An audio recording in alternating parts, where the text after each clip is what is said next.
Girls, the farm is our green capital, and the clubhouse is our operations center. Nice, stylish, very family. But for a real empire, that isn't enough.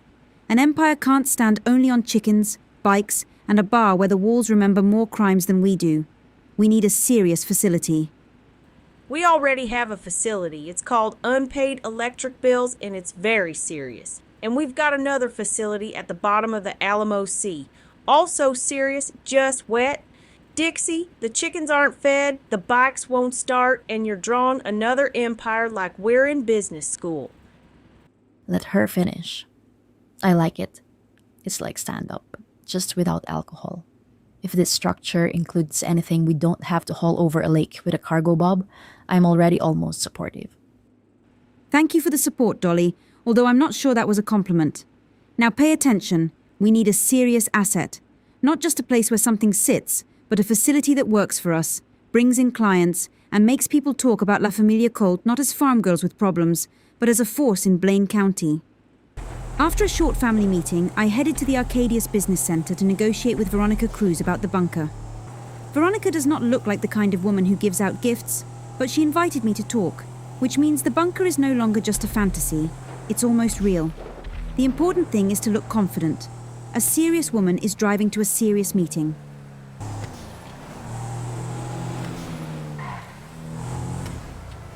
The Arcadius Business Center looks like the castle of a modern inquisition, where quarterly reports are used instead of fire, and even the elevators probably sign NDAs. I was a little nervous, but I reminded myself, no great woman ever built an empire without walking at least once into a place where she could officially end up in a separate file.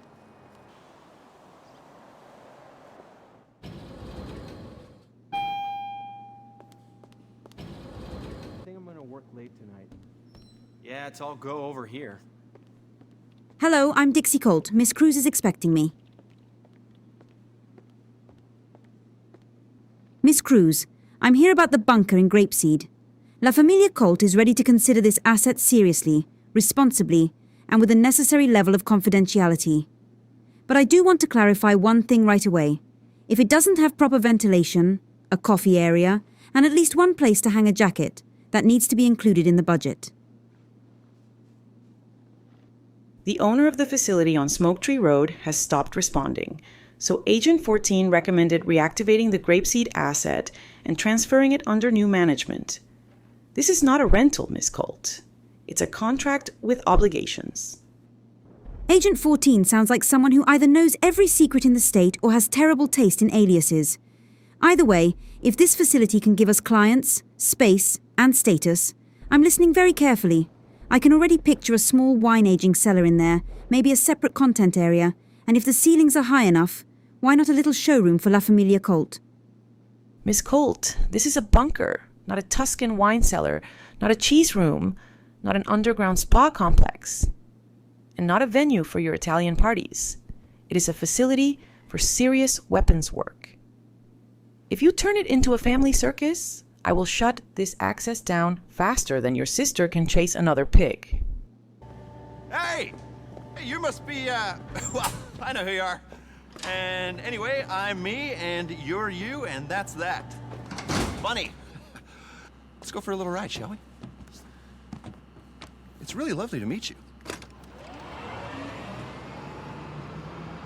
As you can see, we got ample room for parking.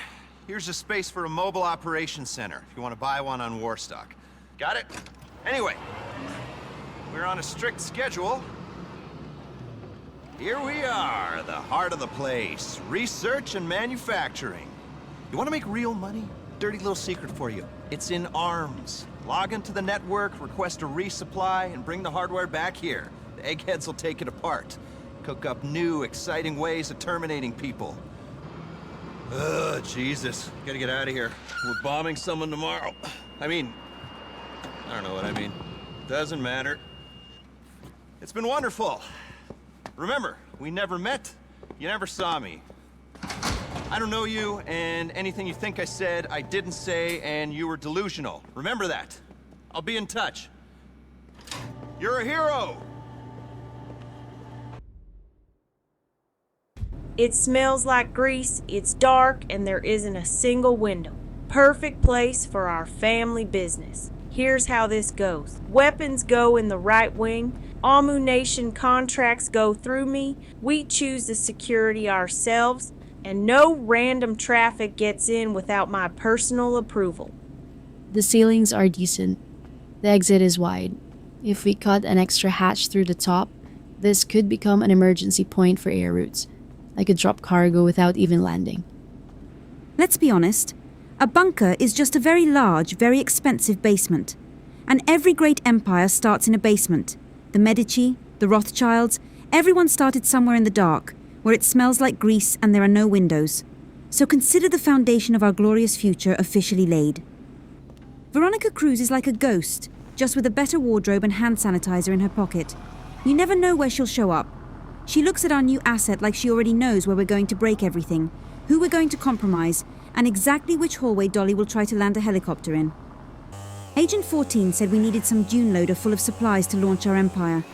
Naturally, Daisy immediately volunteered to go get it herself. More accurately, she said, "If I leave this to you two, you'll either sink it in the lake or try to sell it on Vinewood Boulevard."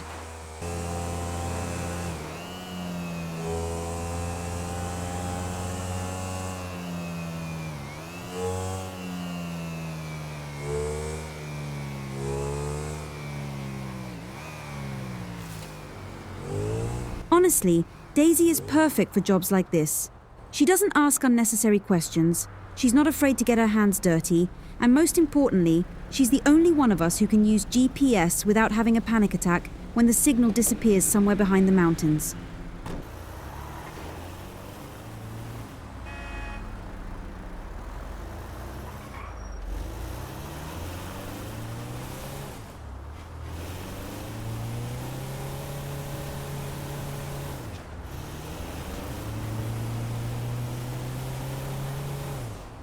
While Daisy carried the entire burden of logistics, constantly reminding us of it, I was already thinking about the Chronicle.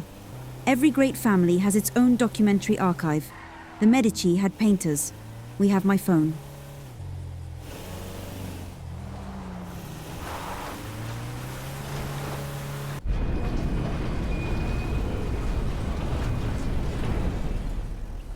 Dixie, put the camera away. I'm not a historic moment.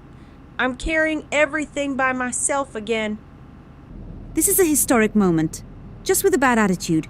I'm going to find a place for our coffee machine.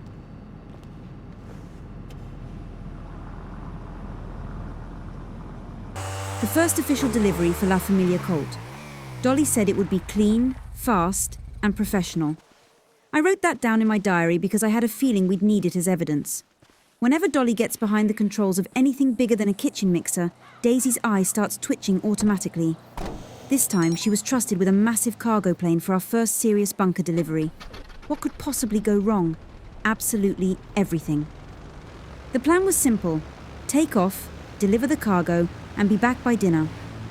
But Dolly never liked simple plans. She always said problems look smaller from the sky. Unfortunately, that only works until you bring bunker invoices with you.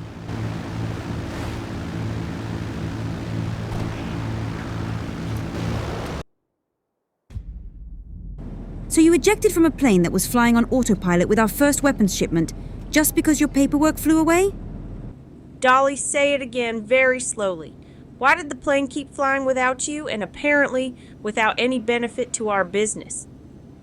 I just wanted to get a little fresh air, but the invoices flew out of the cockpit. So I jumped after them, almost caught one, and then realized the ground was moving faster than the paperwork. At least I got the parachute open in time. Great. Technically, we could call that dedication to paperwork. Now all we have to do is figure out how to explain to Veronica Cruz why our first contract turned into an aviation disaster. We need to at least try to find the invoices. Looking for papers that flew out of a plane somewhere over the entire state is like looking for a conscience in Los Santos.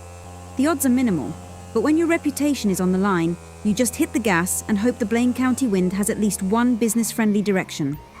Of course, wherever La Famiglia Colt paperwork lands, donuts and blue lights immediately start growing out of the ground. The Blaine County police were already sniffing around. Becoming part of their evening report was not in my plans. In Italy, they say, If you don't know where to go, go back. So I went back. Fast. Without the invoices.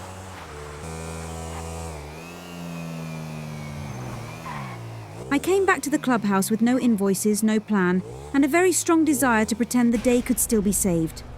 The bikes stood there in silence like they were judging me too, even though one of them still smelled like the lake and had no moral right to judge anyone. Sometimes the best strategy is to just lie down and pretend everything is under control. The Medici probably hid in distant chambers too when their cardinals mixed up the invoices for Tuscan silk. The only question is how much time we have left before Veronica Cruz sends us the bill for the destroyed plane and the lost cargo. The next morning, I opened my laptop to find a solution, but the internet immediately offered me a dress, a coffee machine, and an article about how to recognize professional burnout. I kept refreshing the business inbox every second, waiting for the official notice that our contract had been terminated. And then Veronica arrived. No call, no warning. Later, I found out she wrote something in the SecuroServ report along the lines of, "Contract remains active. Subjects do not pose a direct threat. Recommend continued observation." I still don't know if that was a compliment or a sentence.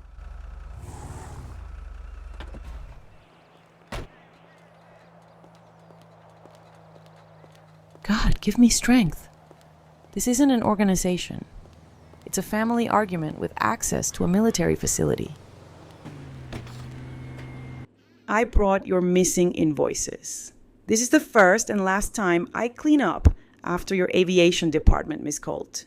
Consider this not a favor, but the final proof that SecuroServ still has more patience than grounds to shut down your contract. Next time, documents do not fly separately from the cargo. The pilot does not jump out of the plane. And your empire behaves at least vaguely like a business. Otherwise, I'll be delivering the full cancellation of your family operation. Today, our corporate partner personally brought us our lost documents. I call that a relationship.